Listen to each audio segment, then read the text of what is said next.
All right. Well, thank you for joining us today. My name is Rebecca Hotman, and I work at the Raycow Research Library. And today is May 23rd, 2014, and I'm here with Dave Huber.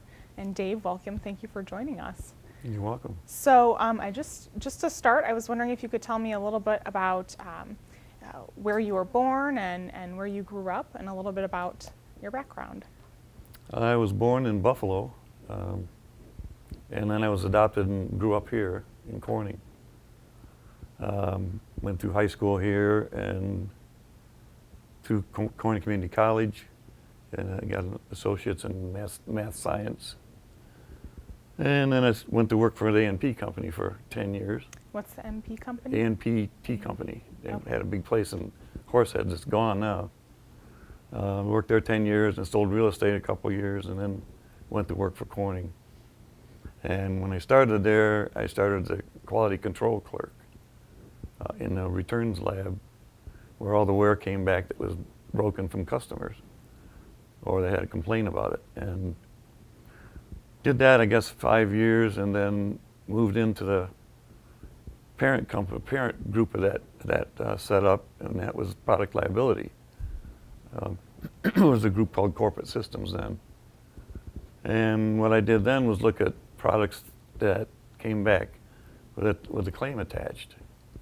They either got injured or they damaged their floor, they did something like that to it. And I was there for the rest of 19 and a half years, I guess, in that same group.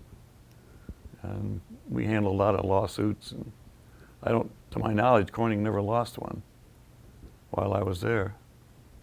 And you had a variety of products that they handled. There was some were Revere, some were Pyrex, some were Corel. It just varied. But they really never did anything that I knew wrong with the product that would have caused it. You know, people tend to sue for, whatever reason. So it was when you were working in for the returns lab and product liability, it was mostly with the consumer products division, so Yes, mostly with I'm the sorry. cookware Yes, and it is. houseware. It was, yes. Okay. Yeah, and then when Corning sold the consumer products to what was then the Borden Company, and now is World Kitchen, I retired when I reached 55, and that was in 2000, and then I went to work for World Kitchen. Oh. And I worked for them 3 years full time, and then they downsized and they let me go. And a year later, they called me back because they didn't have anybody do what I do. So I'm still there part time. Oh, wow. Yeah, So I enjoy it. Still doing product liability sort of things? Yeah, I don't do a lot of that now. I just do basic returns, and it's injury where somebody cut themselves, but there's not a suit attached. Okay. When that happens, they like to have someone like Dr. Whitney or Dr. DiMartino that has a doctor in front of their name, and that sounds better in court, But I used to do the basic work for them, and then they would take the product and make it their own, write the report in their own words, and went to court several times and made displays to show in court. It was really interesting. I loved it. Uh-huh. Yeah. So if you did have a case like you were explaining, what would the process be? How would the piece come in? What information would come in with it, and what would you do to figure out what had happened? Well, we would be notified that there was a claim and make arrangements to pick the product up and have it shipped to us. Well, the first thing I did then was make a box up a special box. It was a box inside of a box, and send it out to the people, usually attorneys, and they would pack it up and send it back to us that way. And I'd photograph it from the time I opened it up till the time we packed it up and sent it back. And depending on what it was, we put together Corel dishes that were 300 pieces and 400 pieces. We just piece it all together. We marked them with little arrows the way the crack went, and determined where it started and why it started, and document all that by photography. Back then, when after I was a quality control clerk, the next job was called a fractographer, or fractology. Okay. And that's a science of fractology. And now I'm called a fractographer because I do so much photography. So. it, I don't know if there's anyone else in the world other than in Corning that has that title. Yeah, it's crazy. So how could you discover how something broke? Was that something that you determined through investigation or through a statement from the person who's making the complaint? The person always made the complaint and said what they did, and that it was Corning's fault that it happened, you know. So what I would do is take all the pieces and I'd look at all the crack surfaces and mark the direction they were going and what kind of crack it was, and trace all those cracks back to the beginning where it started, and then study the origin to see what type of an origin it is.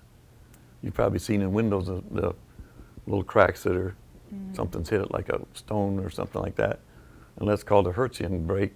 There's all kinds of different breaks, and if it's a defect, you can probably find some kind of unmelted material in where it started, you know. Okay. Because it would have a different expansion than a regular glass would, so it'd crack. But that's how we determined whether we did it or whether Corning did it or whether the customer's telling us something different. You know? So would you get, was it mostly lawsuits, or would just kind of ordinary people send their products back as well, and it was more of just they were unhappy and wanted some assurance? Yeah, that's both. I didn't, after I got into the upper group, then I didn't handle the ordinary stuff. That still went into the returns lab, but anytime there was a claim attached, then it came to us. And I shouldn't say it that way. Anytime there was a major claim with a lawyer involved or doctors involved, then it came to us. Minor stuff that, you know, maybe they want the dish replaced or something like that, that just went in the returns lab. So would you replace the dish if you could determine that it was Corning's fault, or you would replace the dish regardless? Corning generally replaced the dish anyway, if the people wanted it. They thought it was good PR.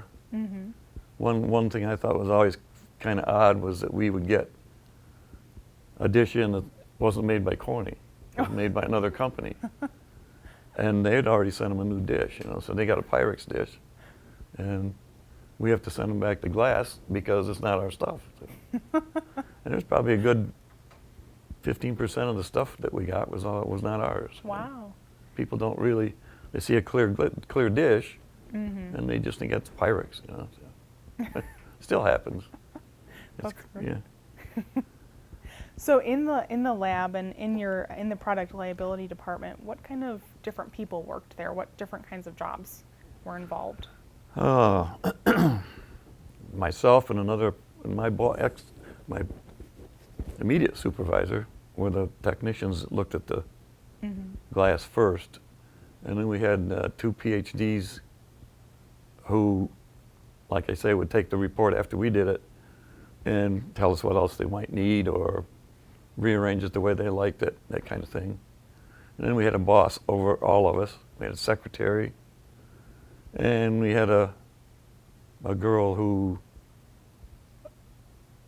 basically kept records, record retention stuff, that kind of thing.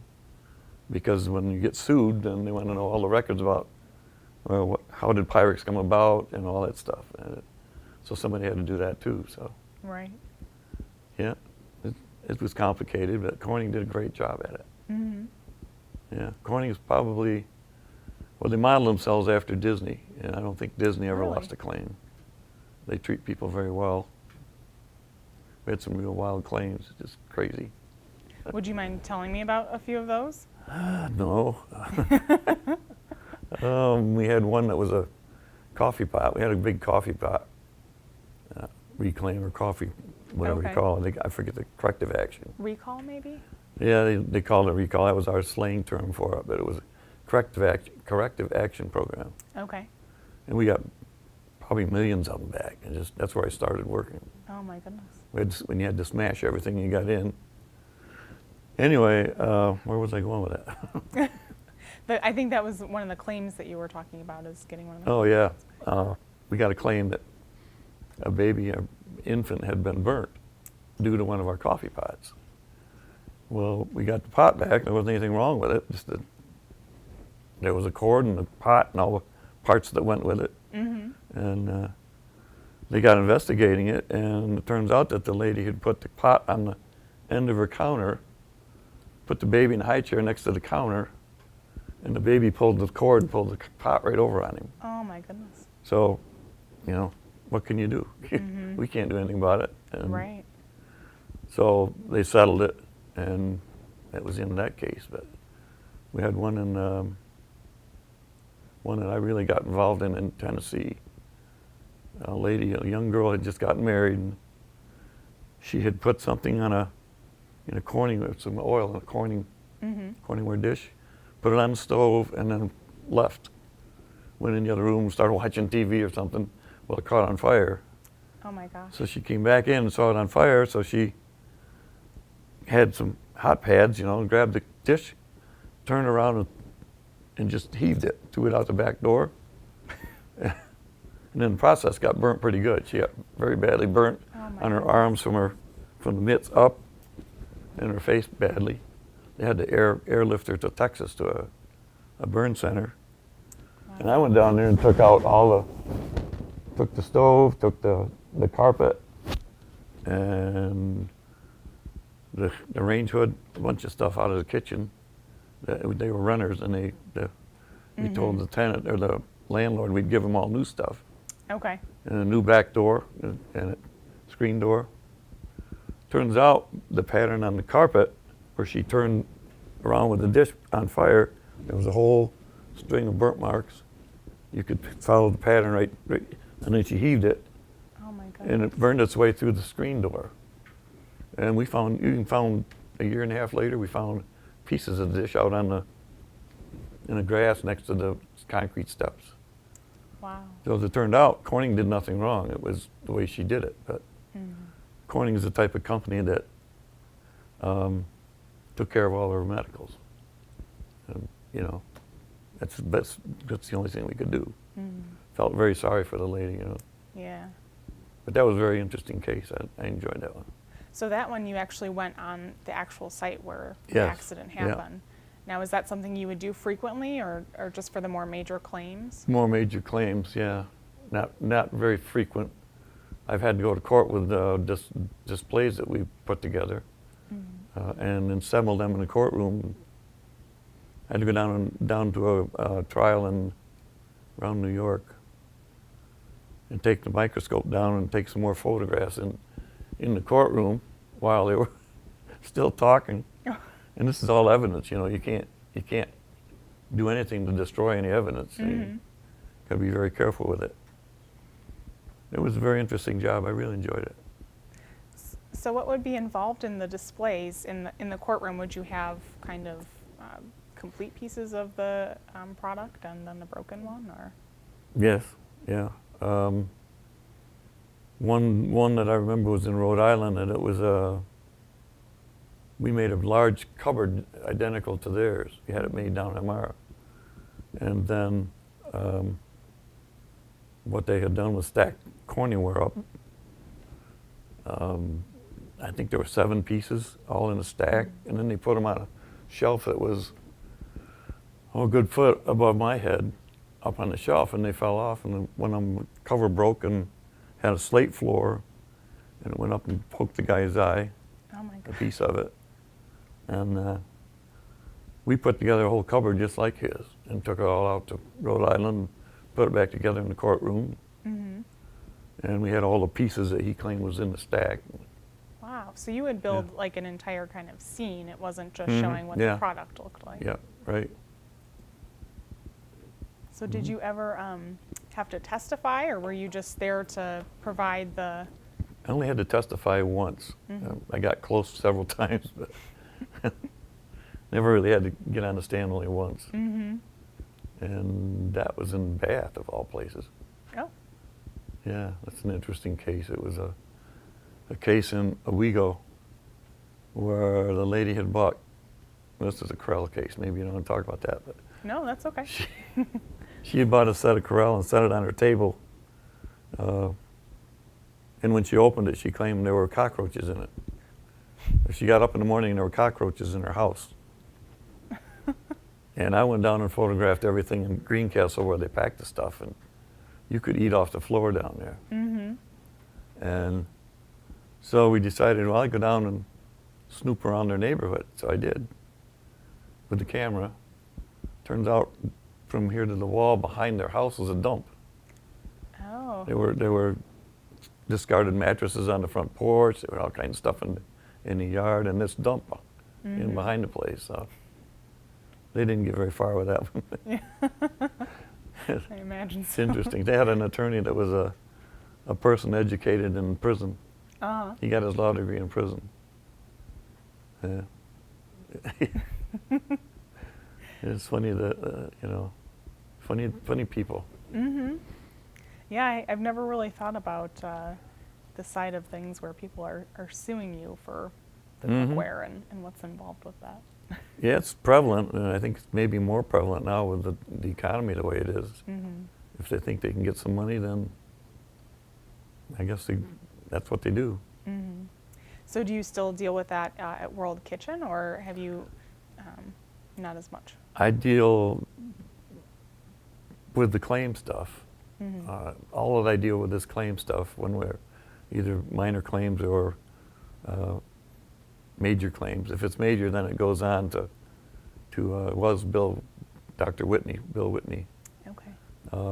And he's retired, so I don't know what they're doing for sure. They tried to hide me, and Corning did the same thing. They didn't really want me to be accessible to the other side, to the the other attorneys.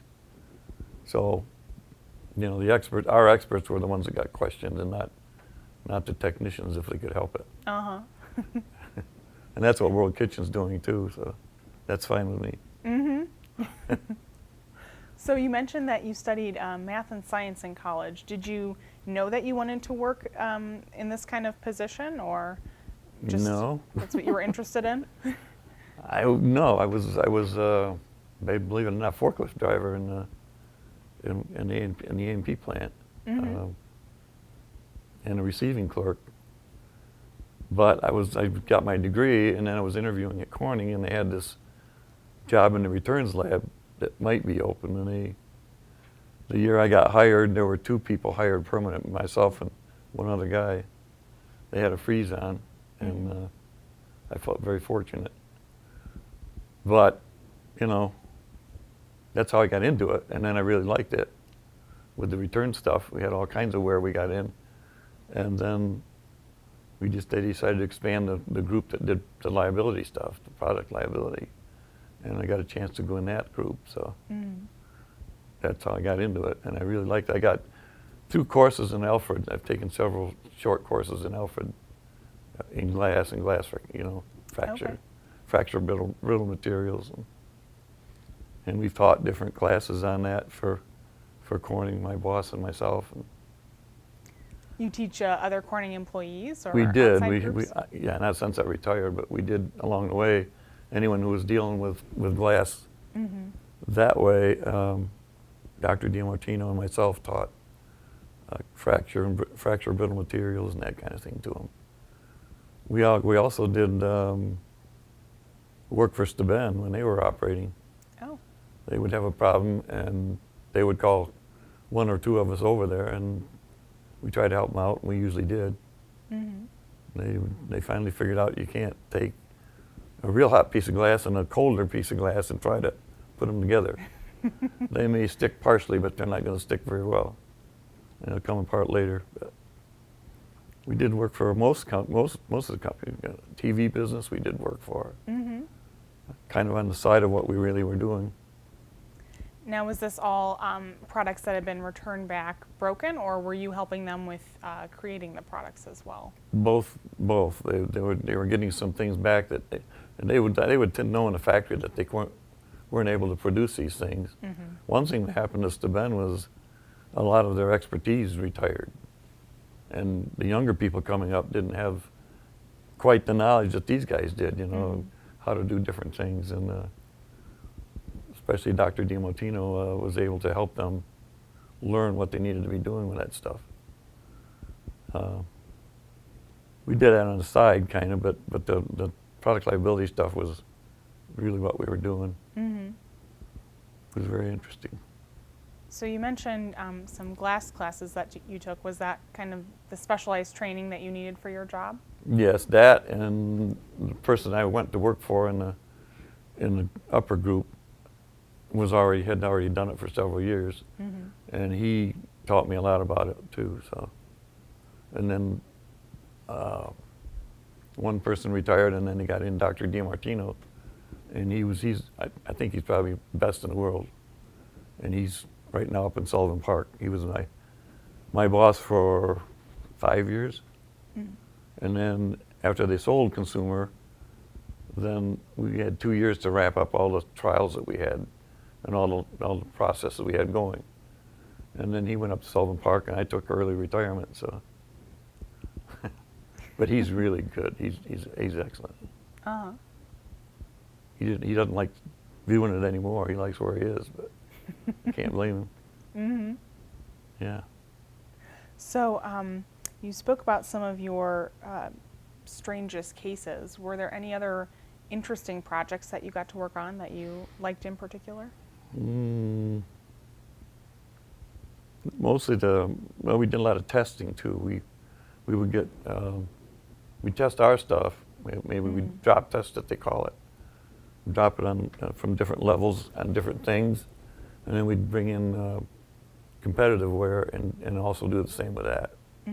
And we would heat our stuff until it broke, and then bring Anchor Hocking stuff in and heat that till it broke, and compare the two. And we did a lot of testing on what happens when you heat Pyrex up and drop it on a linoleum floor. We found that you pretty much have to heat it on top of the stove to get it hot enough to melt the carpet, the linoleum. Okay. And it's not supposed to be used that way. And another case we did, the one in Tennessee, we set that whole thing up down here on the River Road in an old dairy bar or dairy building. We set the whole the stove and the range hood and like a different storm door, and got a friend of mine who worked at Watkins Glen in the races. Has a fire suit. We had him come in and do the whole thing that this lady did. Oh, wow. And we learned an awful lot that way. This stuff really burns, you know. It's hard to think that nobody would know it was burning, because it really flames if you let it. Another one. What was another one? There was another one I was just thinking about. Before I joined that group, they had one in Michigan. It was a senator who said that our coffee pot burned down their house. Oh. We had an electric coffee pot he's using. Turns out, when they found out what it was Mr. Coffee had malfunctioned. Okay. And lit the house up. But the funny part of that was, my boss was out there as our representative, and one of the nights between the trial, the days, you know, the evenings, he went out with this guy's boat with him. And they were like buddies, you know. And I found that really a funny part of that whole business.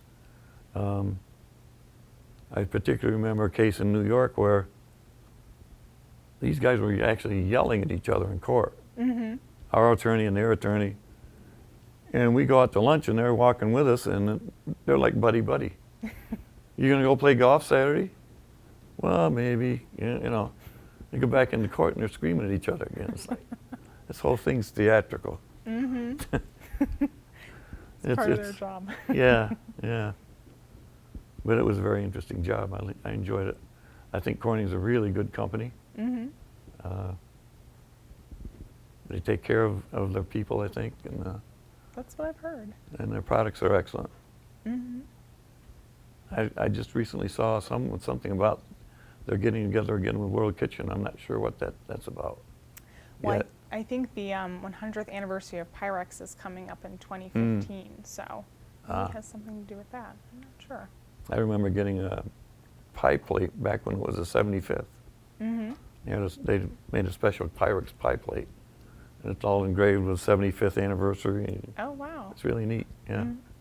I wonder what they'll do this time. Yeah. They don't have any Pyrex. Well, maybe World Kitchen will do it for them. Yeah, they'll have to do something pretty Yeah. big for the 100th. So you mentioned Pyrex. Mm-hmm.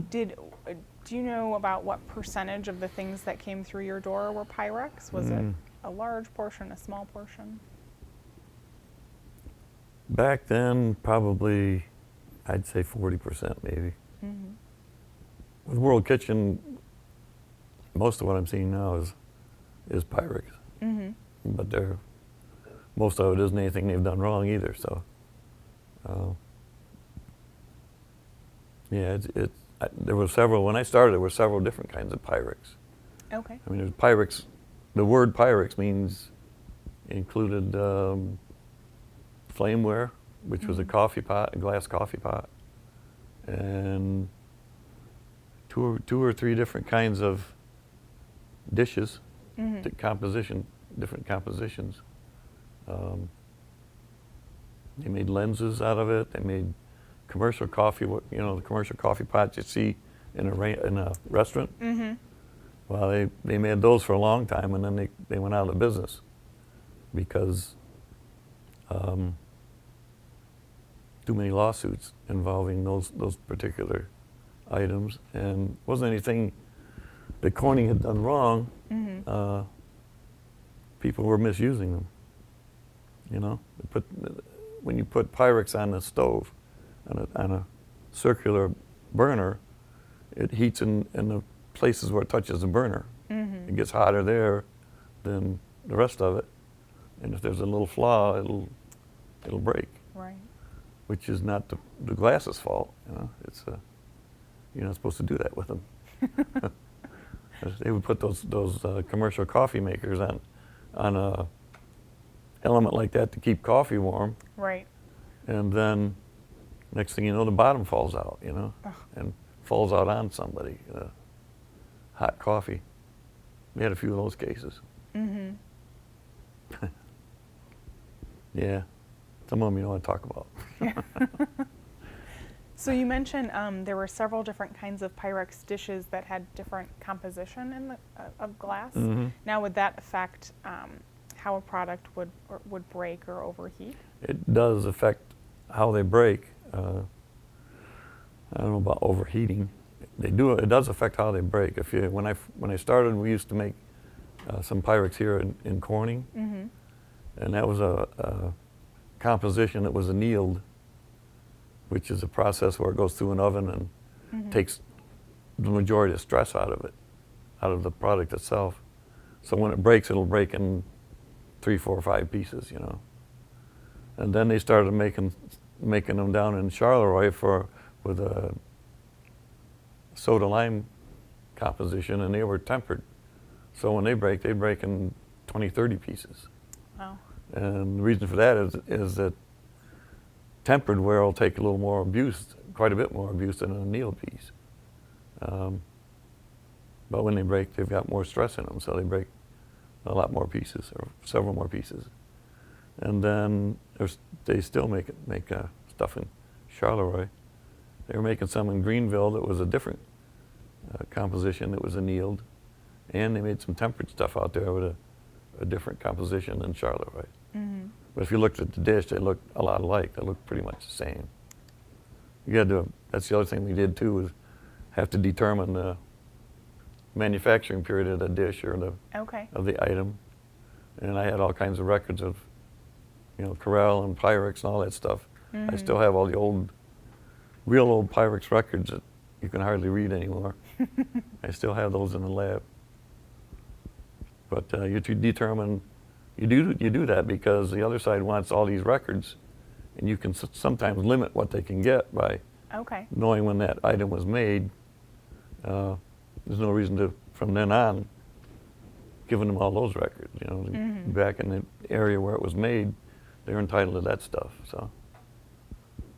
So in determining when it was made, was there a product number on the piece, or you would test to see what kind of glass it was, or? Everything's different. They mark them everything's marked, but it's marked differently. Everything Corning did was marked, let's put it that way. Pyrex has been marked with dashes, little dashes under and around the trademark, Oh, okay. or dots around the trademark, or Uh-huh. 2 dots around the trademark. And charts, our drawings show what the date is and when that was made.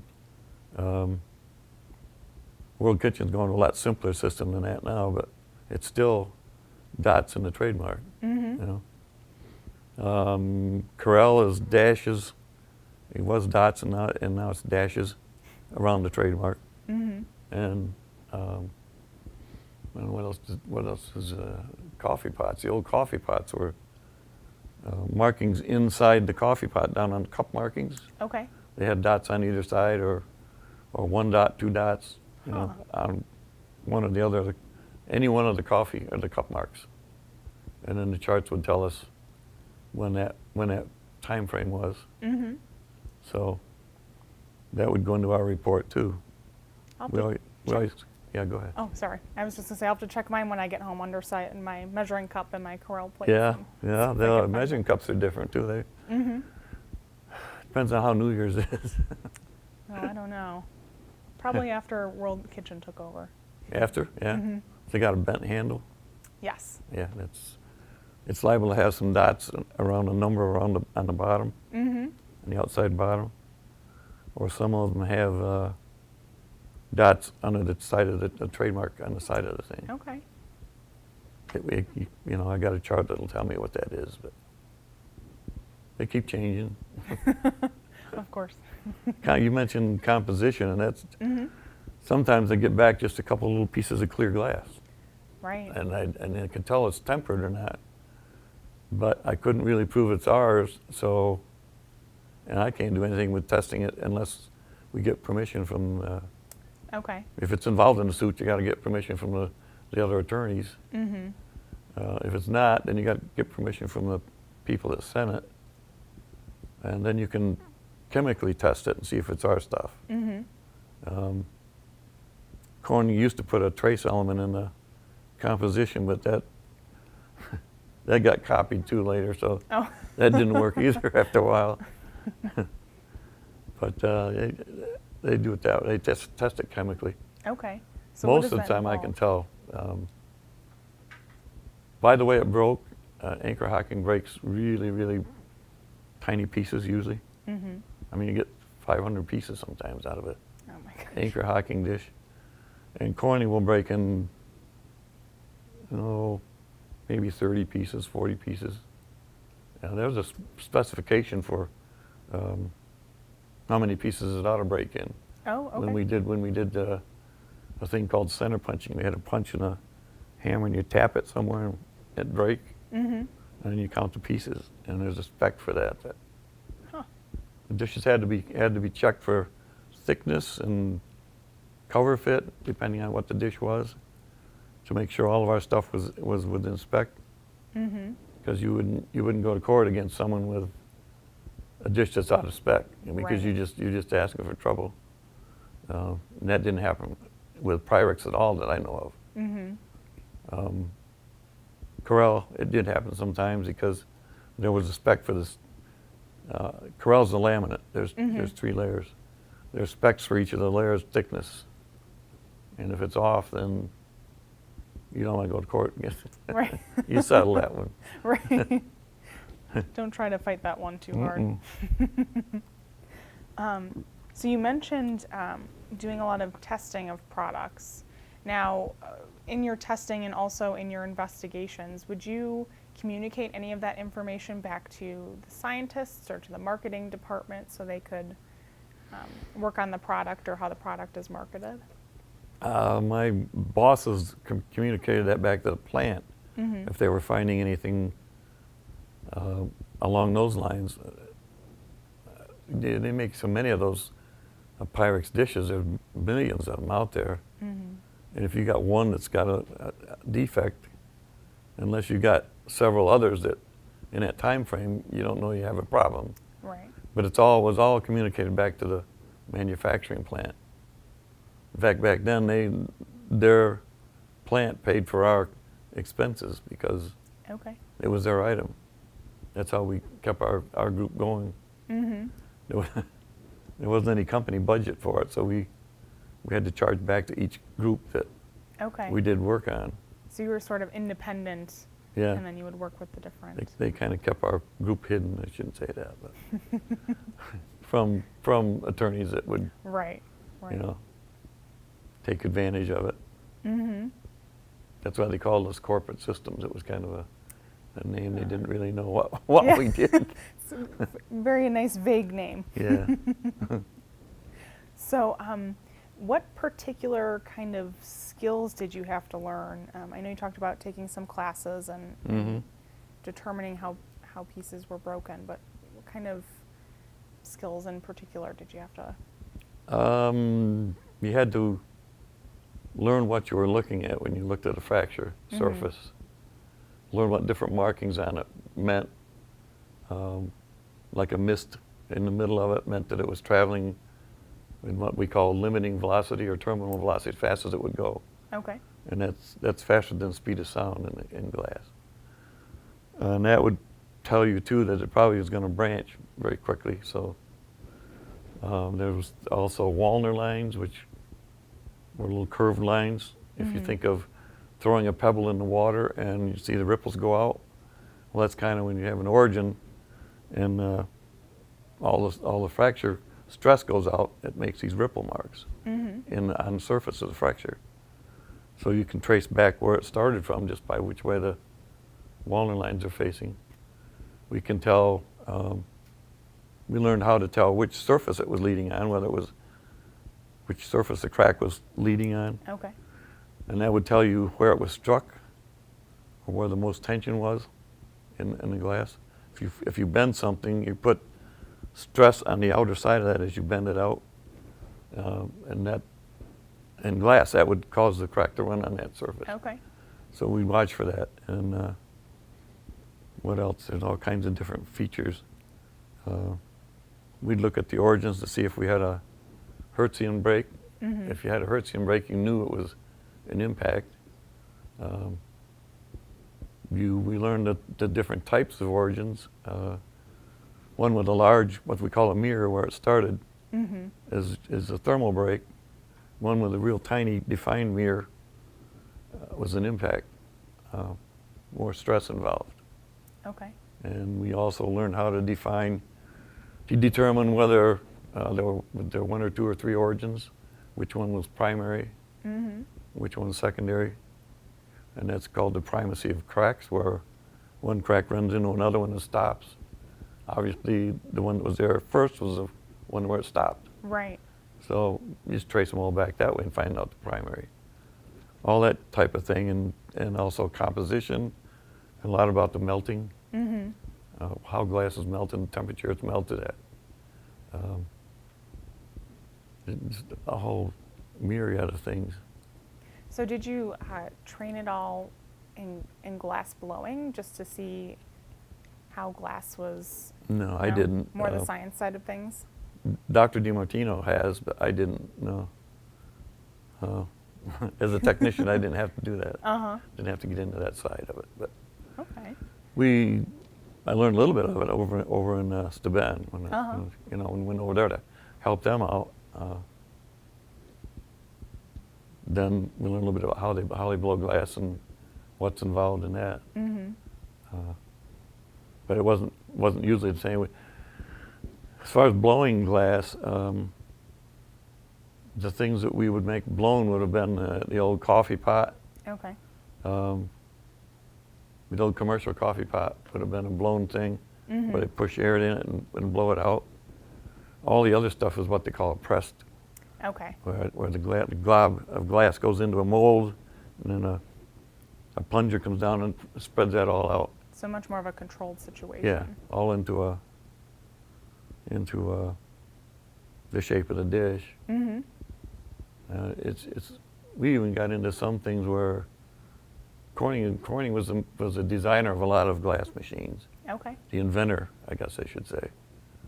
And when they were done with the machine, lots of times they used to sell them to someone else, or maybe a small company wanted to use it. But when people bought those things, they didn't necessarily follow the safety Oh. procedures, Mm-hmm. and they would get injured, and then they would come back and sue Corning because Corning designed the thing, you know. I don't want to get into the gory details of that, but some of them are ridiculous. We had old main plant here in Corning used to make something called a carboy, Mm-hmm. which was a big jar, probably 2.5 feet high and maybe 18 inches around. Great big jar. And these guys out in Cleveland were boiling acid in it, of all things. And they had hydrochloric acid in it. And the thing broke, of course, and it Mm-hmm. spread this acid all over the floor in this room. And the guy that was in there working with it slipped and fell in it, and it ate his clothes off and some of his skin. Oh my goodness. And another guy heard him screaming, so he came running and he slipped and fell. Oh. And he got burnt pretty good. And then a third guy came in and he slipped and fell in it. So turns out it was something they had done to the jar. It wasn't Right. anything bad in the jar. And they shouldn't have been heating it that way anyway. So Doesn't seem very safe. yeah, it's crazy. And when some of the other things we used to have to do, if we had a case involving, say, that particular carboy, Mm-hmm. we went into the plant with a hired video crew like these guys, and Uh-huh. we taped the whole process of how everything was made from beginning to end, from raw material, sand and whatever goes into it, Okay. all the way down through to the end where it's either tempered or annealed. Mm-hmm. And that was used in a court if we had to. And we also made schematics of the process. Mm-hmm. And they were, say, 4 foot by 3 foot, that they were on a stand that we could set up in court. Mm-hmm. And they were very handy. We used those a lot. It was very interesting. I got to do a lot of different things, and it was really fun. Yeah, it sounds like a very fascinating Oh yeah, job. it was. Yeah. I'm just kind of biding my time now. I'm enjoying what I'm doing for Mhm. World Kitchen, and they've had different projects with Pyrex because they're getting the same thing where Mm-hmm. you know they did something wrong, they're going to sue them, and turns out they didn't do anything wrong, the person did. Mm-hmm. It's the same kind of deal.